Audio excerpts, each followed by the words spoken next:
പ്രകൃതിയിൽ അലക്ഷ്യമായി കിടക്കുന്ന അയിരുകളെ കണ്ടെത്തി വേർതിരിച്ച് അഗ്നിയിൽ സ്ഫുടം ചെയ്ത് മൂർച്ചയുള്ള വജ്രായുധങ്ങളാക്കി മാറ്റുന്ന ഒരു മാന്ത്രികൻ കേരള ബ്ലാസ്റ്റേഴ്സിനോടൊപ്പം ഉണ്ട്. അതാണ് കേരള ബ്ലാസ്റ്റേഴ്സിന്റെ real goal Smith Thomas George.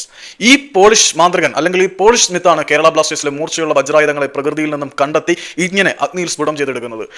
Kerala ബ്ലാസ്റ്റേഴ്സിന്റെ തേർഡ് കിറ്റ് റിലീസ് ചെയ്ത ഒരു പോസ്റ്റ് നിങ്ങൾ കണ്ടിട്ടുണ്ടായിരിക്കും. അതിനകത്ത് എല്ലാവരും അക്കാദമി പ്ലേയേഴ്സ് ആണ്. അപ്പം ജസ്റ്റിൻ ബ്രോ എനിക്ക് തോമസ് ജോർജിന്റെ ഒരു പോസ്റ്റ് അയച്ചു തന്നു. അപ്പം ആക്ച്വലി ഈ അക്കാദമി പ്ലേയേഴ്സിന് അല്ലെങ്കിൽ കേരള ബ്ലാസ്റ്റേഴ്സിന്റെ നിലവിൽ അറ്റ്ലീസ്റ്റ് ഉണ്ടെന്ന് പറയാൻ പറ്റുന്ന ബെഞ്ച് സ്ട്രെങ്ത്തിന്റെ ഒരേ ഒരു കാരണക്കാരൻ ഈ മനുഷ്യനാണ്.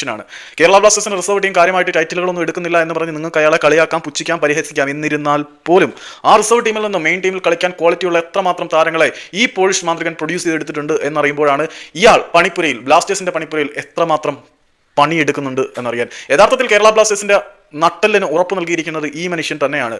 മറ്റൊരിടത്തുനിന്ന് വാങ്ങിക്കൂട്ടുന്ന താരങ്ങളെ വെച്ച് കമ്പയർ ചെയ്യുമ്പോൾ കേരള ബ്ലാസ്റ്റേഴ്സിന്റെ അക്കാദമി അടവച്ച് വിരിയിക്കുന്ന താരങ്ങളുടെ എണ്ണം വളരെ വലുതാണ്. നമുക്കിപ്പം അസറിനെ എടുക്കാം, അയ്മനെ എടുക്കാം, വിപിനെ എടുക്കാം, സച്ചിനെ എടുക്കാം, അപ്പം സഹീഫിനെ എടുക്കാം. എത്ര താരങ്ങളെ വേണമെങ്കിലും നമ്മൾ നമ്മുടെ അക്കാദമിയിൽ നിന്ന് പ്രൊഡ്യൂസ് ചെയ്തിടുന്നുണ്ട്. ഇനിയും കുറേ എണ്ണം വരികയും ചെയ്യും എന്ന കാര്യം നമുക്ക് ഉറപ്പാണ്. ഇത്രയും സമ്പന്നമായ ഒരു അക്കാദമി യൂണിറ്റ് വളർത്തിയെടുക്കുന്നതിൽ ഈ മനുഷ്യന്റെ ചോരയും വിയർപ്പും എഫേർട്ടും ഒരുപാട് ചിലവായിട്ടുണ്ട്.